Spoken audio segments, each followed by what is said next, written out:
এখানে দেখতে পাচ্ছি আম নিয়ে আজকে আমরা একটা জিনিস বানাবো, আমের জুস। তো তোমরা পুরো ভিডিওটা দেখো গাইস। আমরা শুধু বড় আমটাই নিয়েছি, অতটা আমাদের লাগবে না। এটা আমি কাঁচা আমটা দিয়ে দেবো। তারপর এখানে একটুখানি দিয়ে দিচ্ছি এটা যে বিট নুন দেওয়া হয়ে গেলে দিয়ে দেবো চিনি। তো গাইস আমরা এখানে একটুখানি লবণও দিয়ে দিয়েছি। তারপর একটুখানি লেবু দিয়ে দেবো, দুটো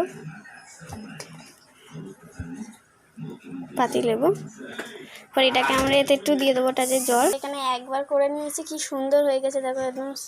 আর এখানে একটুখানি বাকি রয়েছে গাইস, আমরা এতে এখন দেবো না, আগে আমরা একটুখানি জলজিরা মিক্স করে নিচ্ছি।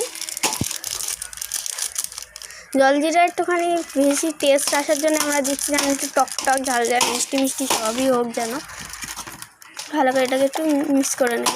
তারপর ভালো করে মিক্স করার পর তারপর আমরা এতে জল মিক্স করব। তো গাইস আমাদের এখানে করা হয়ে গেছে। এবার আমরা ডিপ ফ্রিজ থেকে আনা জল দিয়ে দেবো।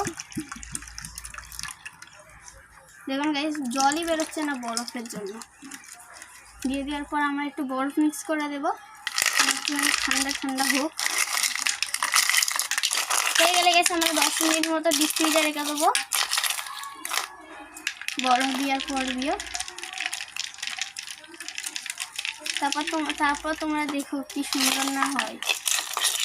পুরো ভিডিওটা লাস্ট পর্যন্ত দেখে না। তো গাইস আমরা এখানে নিয়ে নেওয়ার পর এবার খেয়ে দেখবো কেমন।